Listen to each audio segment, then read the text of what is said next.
Hi, Pisces. This is Lee at Fresh Astrology. How are you? We're looking at November 2019.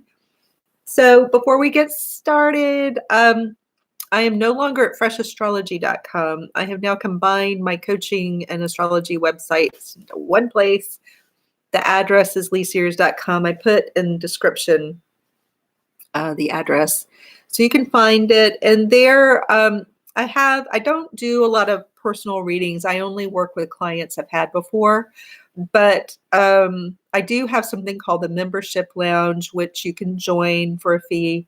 And it's like a private YouTube space where I put up the readings earlier to go more in depth. I do a little astrology instruction.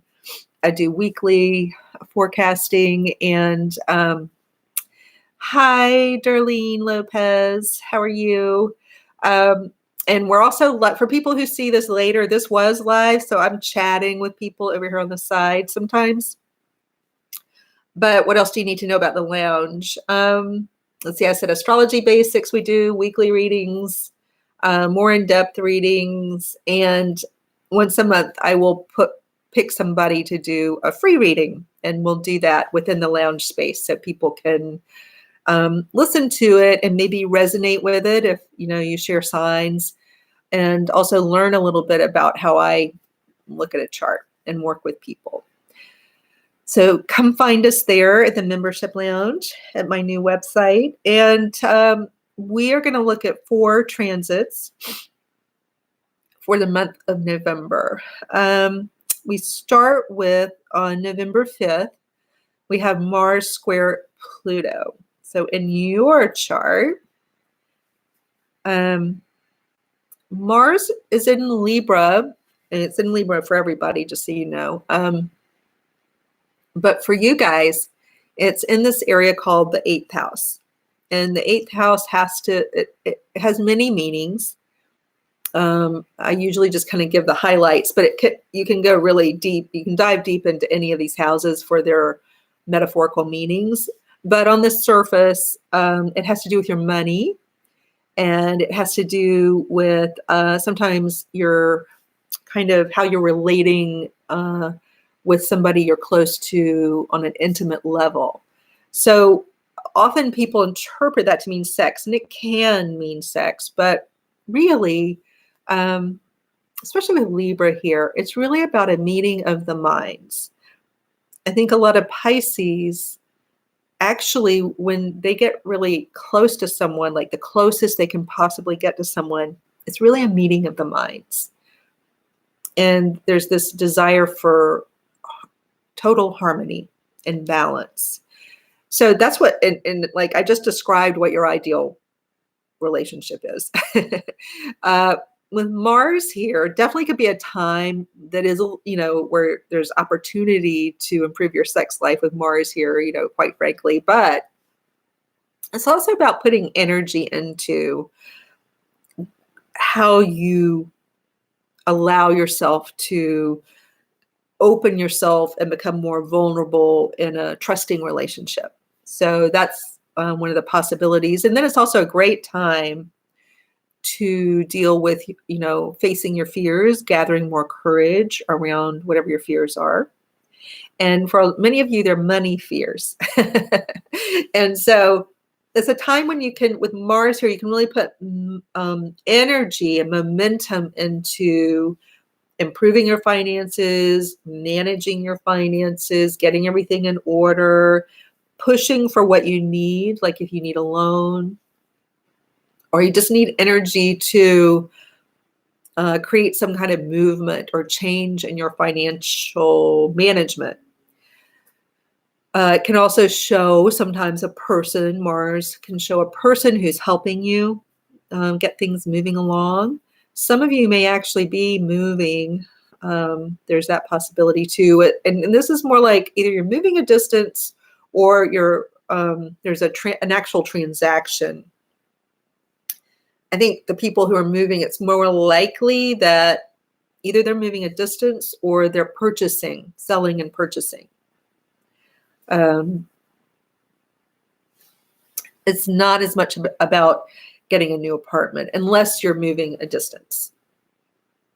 So that's where Mars is. And so Pluto, as we've discussed, is over here in your 11th house with Saturn, hanging out there for seemingly forever.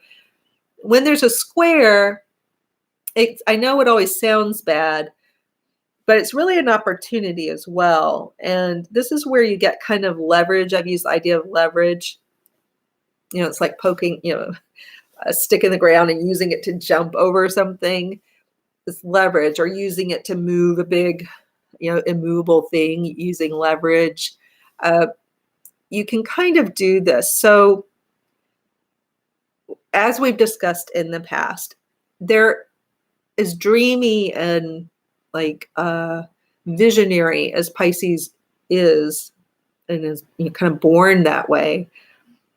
There have been some things that seem like obstacles in your way toward the future you want. And these obstacles seem really big to you. And so at times during this transit of Pluto, which has been since 2009, at times it may have just seemed like there's just so many obstacles. There's just so much in my way.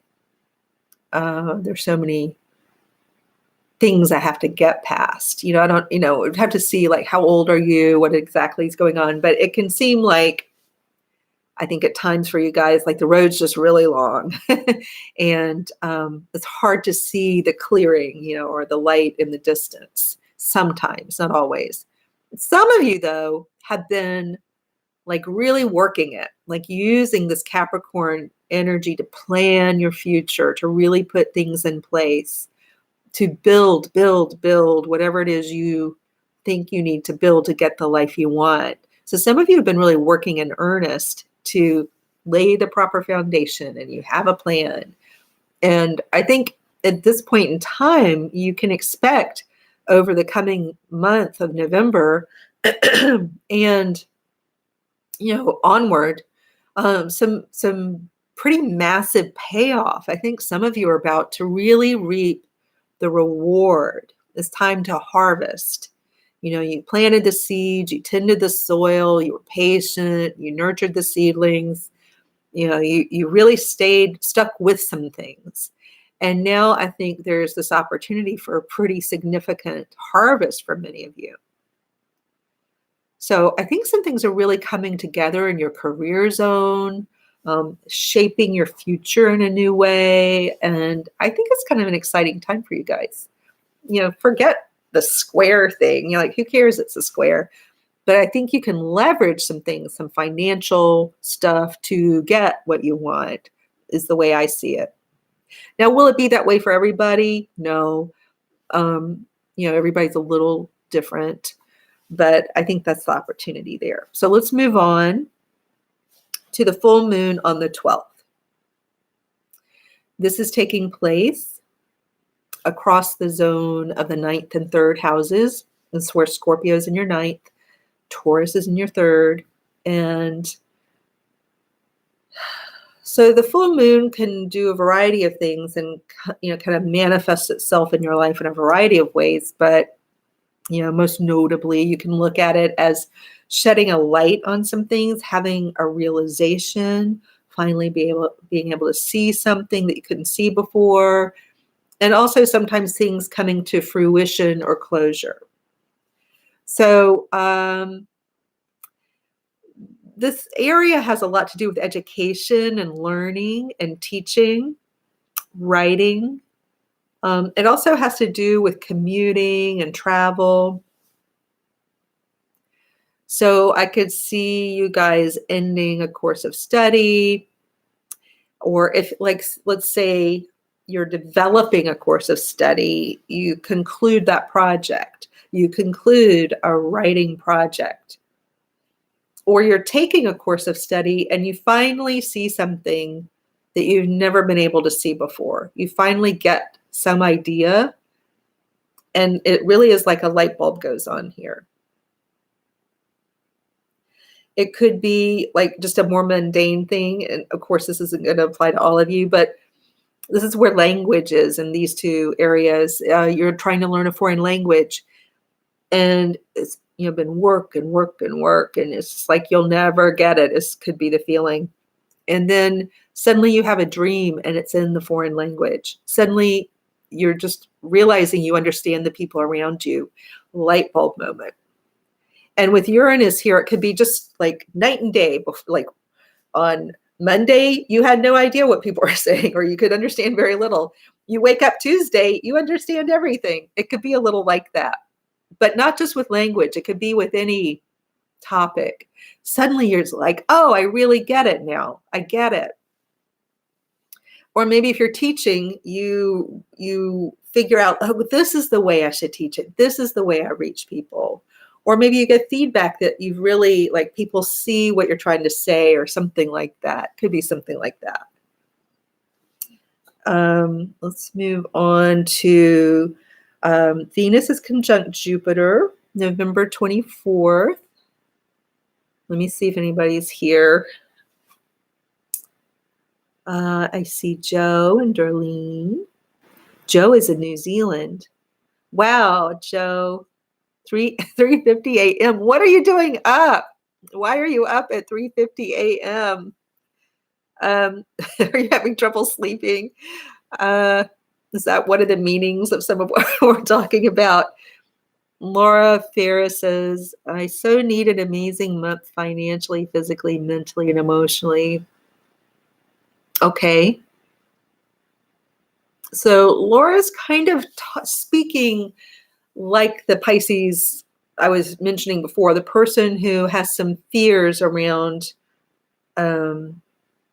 this feeling of obstacles in the way of maybe, getting the financial environment she wants, the physical environment she wants, the mental and emotional environment she wants. And there's this feeling of obstacles in the way. So, and love. Okay. And so there's, when you have, as a Pisces of any stripe, whether you're rising or sun or moon, when you have in the 11th house, this, Pluto and Saturn conjunction, again, it can seem on the face of it like there are these obstacles, but of course, what the planets are really doing is they're trying to get you there slowly. They feel, and really this is a part of your subconscious, you feel way deep down and know there's some stuff you got to do to change yourself so that you can make these changes. So you can, and Laura, since you gave this nice little list, so you can get the finances you need. You can get the physical state you want. You can get the mental and emotional state you want.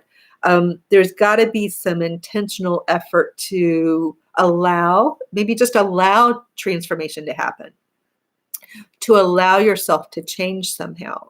And I don't know without knowing you what kind of change that is, but you know what it is. Like, that's the beautiful, beautiful thing here is you know exactly what you need to do to change, and you know where you've been resisting change. And so you have the tools you need to do exactly what you need to do to get what you want. But Pluto and Saturn do require that you change on a very deep, it's not a surfacey level, it's not a quick change. Pluto's been like camped out here and it's still got a couple more years to go. So it's asking for some really deep change. And it's kind of, because it's in the 11th house, it's really the way, like, your ability to look out at your future and be able to plan it and believe that the plan could work. So there's a belief system here that really needs working with, I think, for many of you, if you're challenged here, is to really believe that things can come true for you, to really believe that things can come true for you. And not just say it way up here, like, yeah, I want to believe it. Yeah, sure, I'll try believing it. But really way down and, down low, way down in your subconscious, your unconscious mind, to really believe that you can get what you want in this lifetime, that life is going to work with you and for you. And sometimes, on a really deep level, even if kind of on the surface, we're like, yeah, okay, maybe, yeah, I think it could.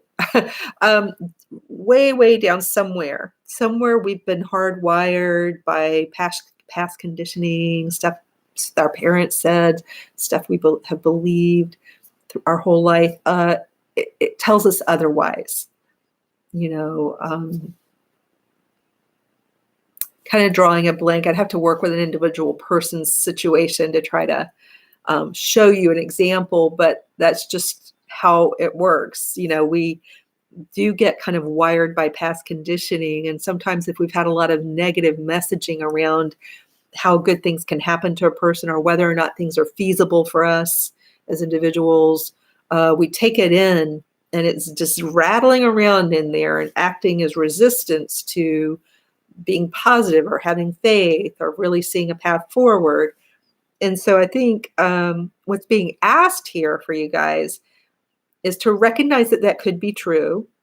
Even if you don't totally believe it, just like, could it be true? What if it were? Is there something holding me back in my belief system way down if I really sit with this? Could I try to shed some light on that with this full moon? And with Venus and Jupiter coming together, let's see how they might assist. Well, Venus and Jupiter are coming together in your 10th house. So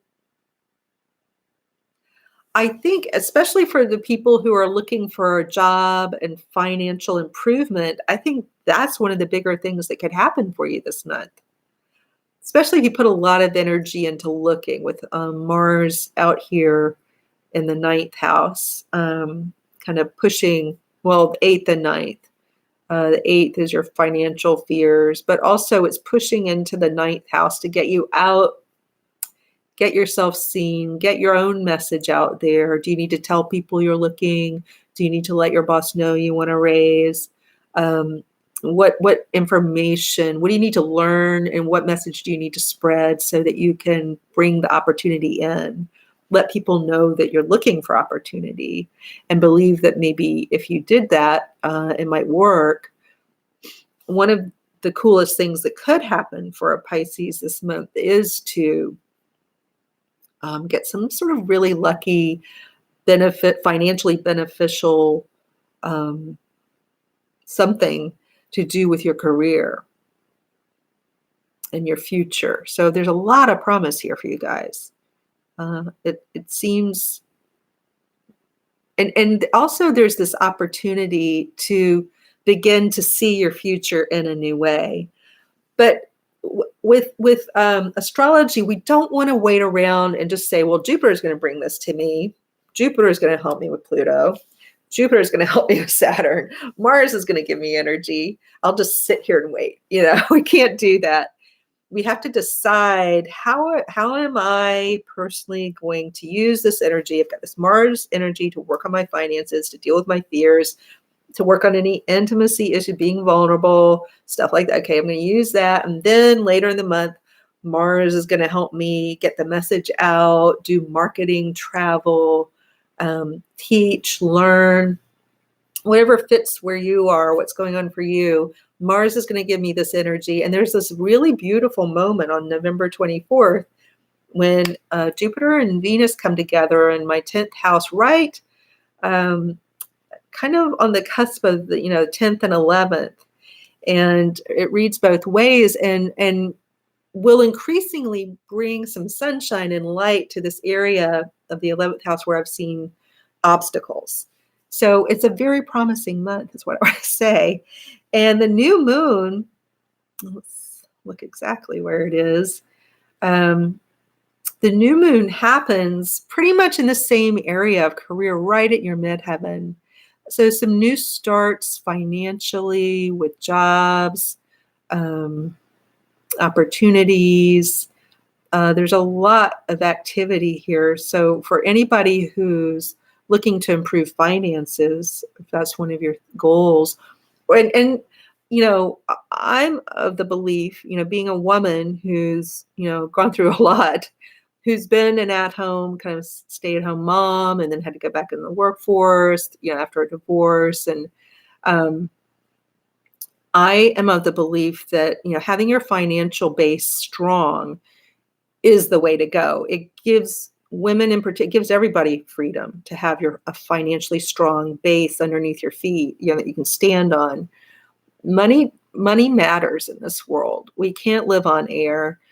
Even if we're on a spiritual path, money matters. Money gives us freedom to protect ourselves, protect our families, and help others.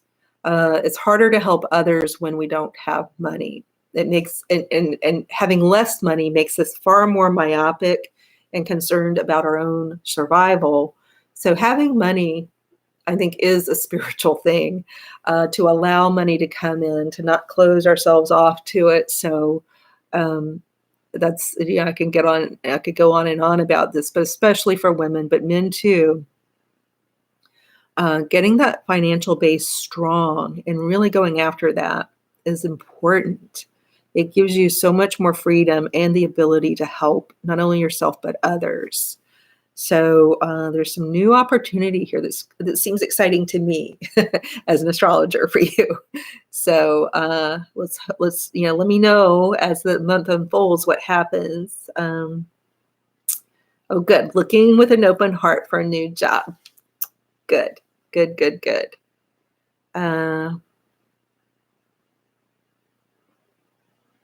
I'm just reading some of the comments. Yeah, Laura, that's such a cool story. And whenever you guys share your stories, even if somebody doesn't like or comment on or reply to what you said, you may really be helping some people. So they see, oh, okay, that sounds like me. It's not exactly like me, but you give people hope and vision for what they're going through whenever you comment here. So thank you for sharing that. And then someone else is saying, I'm a Cancer ascendant sun and Capricorn moon, but my midheaven is Pisces.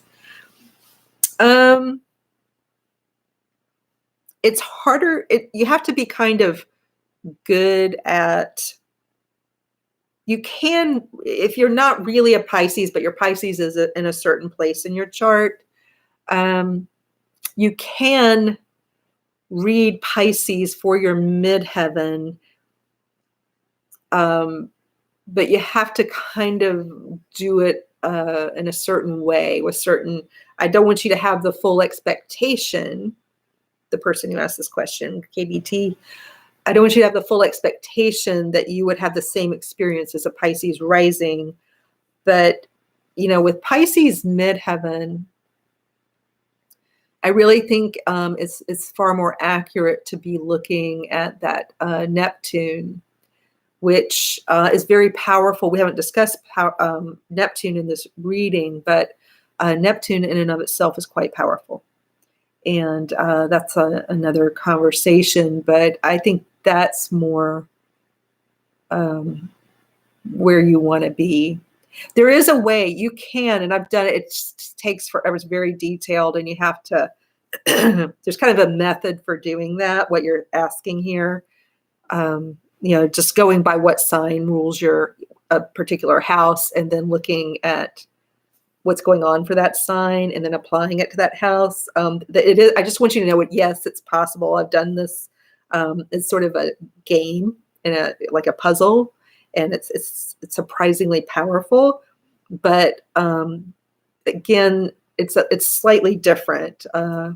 It's hard to explain here in this format, but I think what's going on with Neptune is more powerful for you and easier to grab hold of, really.